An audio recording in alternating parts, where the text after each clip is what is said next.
Hello guys, welcome back to the Red Devil stand with all the latest Manchester United news and transfer news. There have been some news coming out from Daily Mail and some other news outlets as well that we have been linked with Muani, Randall Muani from Frankfurt for the past 48 hours. We have been linked with him. But there is definitely one problem, although, that the price tag Frankfurt have set for Muani is more than 100 million, maybe 100 million, maybe more than 100 million. It's really costly because he, especially if you see from the point of view of Frankfurt, they haven't paid anything to got him. They got him for free and they have put a price tag over 100 million. But yeah, there is a tricky part.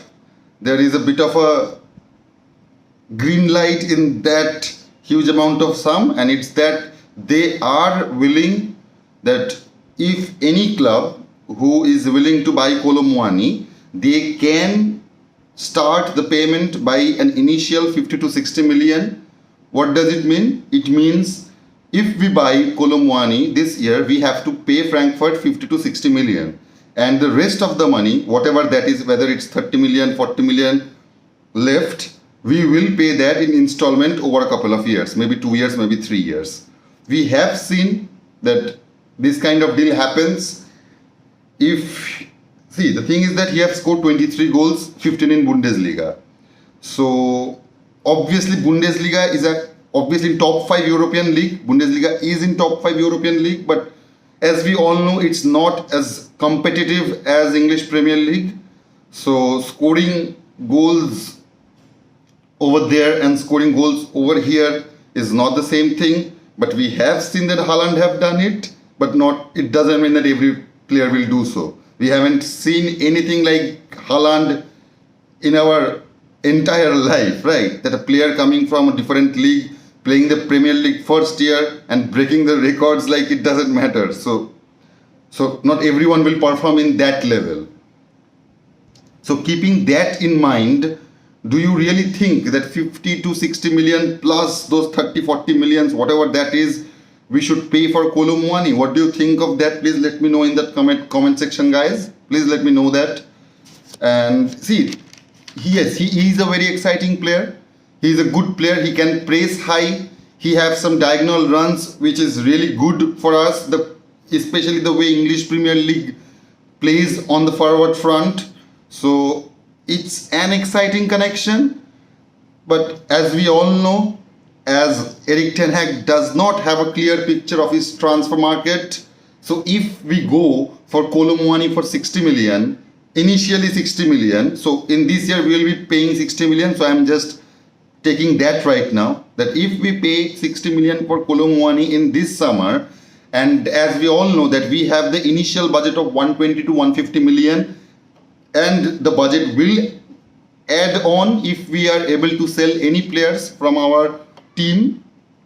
So yeah, with keeping that in mind, that we may have an initial budget of 120 to 150 million, if we spend 60 million on Muani, and 60 to 65 what Chelsea are asking, and I think they will succumb Manchester United to it, as we are not very good at negotiating.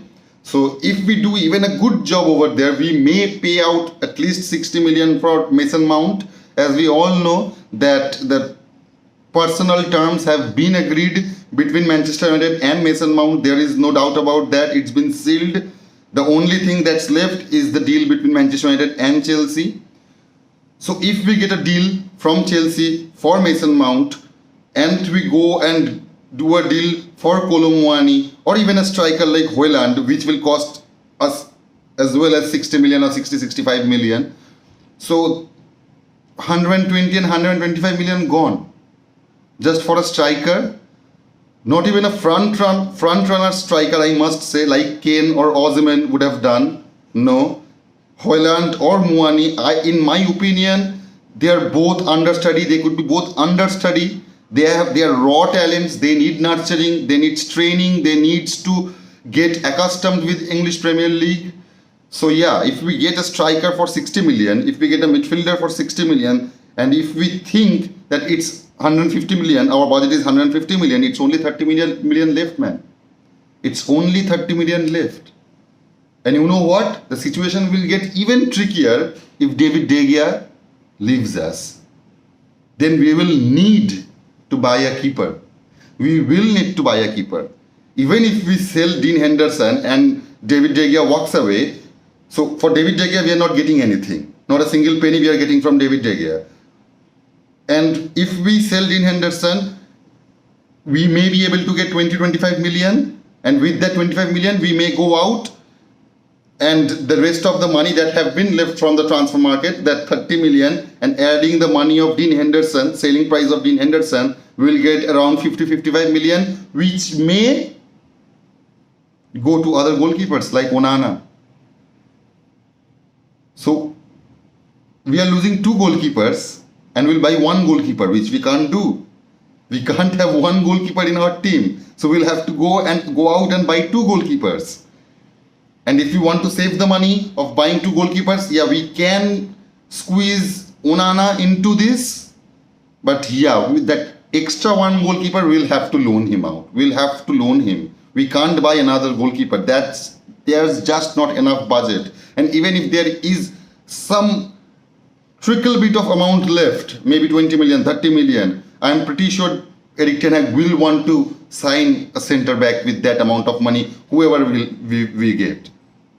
We are linked with some French centre backs, so I don't think they will cost us a huge sum of money. We can get them on maybe 25 million, 30 million, so it can work that way, but it would be really tricky, and our transfer window will be just maybe touching the average. If we score them out of 10, 6 being the average, I will give them a merely 5.5 to 6 over the transfer window. If we signed Haaland or Muani, if we signed Mason Mount, if we signed a French centre back and Onana and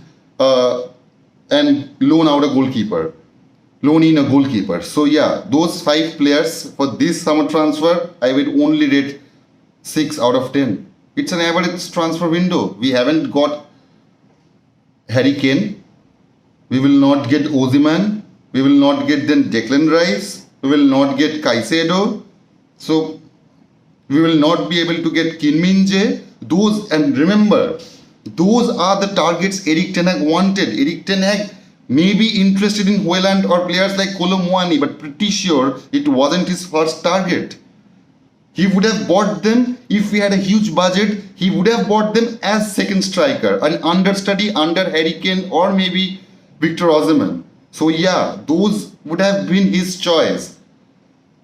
So if we go out and buy these players, it would be a shame that Erik ten Hag didn't got any player, any first choice player he wanted after the season he just had. The magnificent season, the genius season he put out there for a year.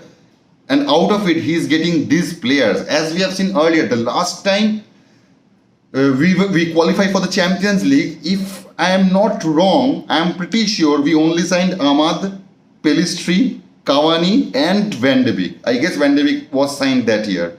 So yeah, those were the 4 players we got after we qualified for Champions League. So even Ole didn't get a lot of support from the Glazers after qualifying for Champions League. And surprise, surprise, so is Erik ten Hag. He's not getting even a minimum support from our owner, from our current owner. The Glazers are just putting a final bash to our club, and I hope this will be a final bash. Unfortunately, but still I will take that, even if it means that this is the last time we have to deal with the Glazers. But it's a shame. It's a shame anyway. I know there are some really good strikers out there like Gonzalo Ramos. He had put 27 goals last season in all competitions. There is Dusan Vlahovic. There is Haaland. There is Kane. There is Osimhen. But no, they will go for players like Muani and Haaland. These are exciting players. I'm not saying at all that these are bad players. No. Please do not get me wrong. These are not bad players at all. But for our team, for Manchester United, if we want to compete at a decent level, at a good level, at a top level in football, in Premier League, in Champions League, in FA Cup, in Carabao Cup, wherever you say, these are not the players you compete with. These are not the players you compete with. Let me be clear about that. It's not. So we need to go out and do some deals. I know there are some deals to be done. There are some bold deals to be done. As I have said, this transfer market is the most fertile one I have seen for the past decade maybe. That such abundance of player in every situation, in every position. And we are not able to cash it out. We are not able to sign players Erik ten Hag wants. We are not able to let go of the players we want to. Even if the players we have let go out, players like Eric Bailly and Zidane Iqbal, we have only got 3 million out of both of them. We sold 2 players for 3 million. No one does that. No one does that. I still remember those transfers from way back. When Van Persie got out, when Chicharito Hernandez got out, he was sold under 1 million. So it's not a new thing for Manchester United for being this shit in transfer market. We have been doing this for ages. We are letting go of our good players in really, really low budget. Same as Ander Herrera. We treated him so badly. I'm not saying that he was a legendary player of our club, but he was a player at that point of time. He was playing his best. And we just let him go with a really small amount of money. I'm not sure how much we got. I guess around maybe 15 to 20 million from PSG, right? So yeah, it's just shameful for Manchester United to be this dumb in transfer market. We need to go out and buy good players in time. Not at the end of the transfer market, not after we have already played 3 or 4 matches. Now, right now. So that Erik ten Hag can inject them in our current squad. So these are the links that's been coming out. So I will definitely come up with another video. I guess it will be around midnight. I don't know if you guys will be awake or not. But around 2:30 to 3 o'clock I will make another, as I am a night owl. So I will make another video at midnight. So, and you know what? The timeline, the gap between us and United Kingdom, it's a really huge gap, right? So if I sleep at 10 o'clock, I will miss out a lot of things that's happening over there. So I have to, ride out the night so that I can get the news as latest as possible. So yeah, guys, let me know your opinions on the comment box, and thank you so much for watching. If you like this, please hit the like button and subscribe button. And until the next video, see you. Goodbye. Take care.